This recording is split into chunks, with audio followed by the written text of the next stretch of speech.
আসসালামু আলাইকুম রহমতুল্লাহ বরকাতুহ। বলা হচ্ছে রমজান মোবারক 30 দিন, আর এই রমজানের ভিতরে এমন একটি রাত আসবে যে রাত হাজারো মাস হইতে উত্তম।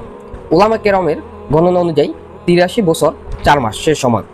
কেউ যদি এই রাত্রে ইবাদত করে সে যেন 83 বছর 4 মাস ইবাদত করলো। সুবহানাল্লাহ। এন্ড কথা হচ্ছে যে এই রাত্রিটা কখন?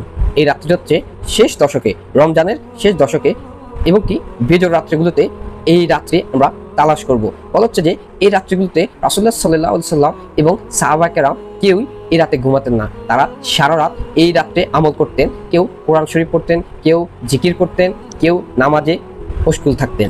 এভাবে তারা সারা রাত্রে আমল করতেন। লাস্ট বেজর রাত্রি 21 রমজান, 23 রমজান, 25 রমজান এবং কি 27 রমজান ও 29 রমজানে আমরা এটি খোঁজ করব এবং এই রাত্রিগুলোতে আমরা জাগ্রত থাকবো। এই 5 রাতের যে কোনো এক রাত্রি এই লাইলাতুল কদর রাত্রে আমরা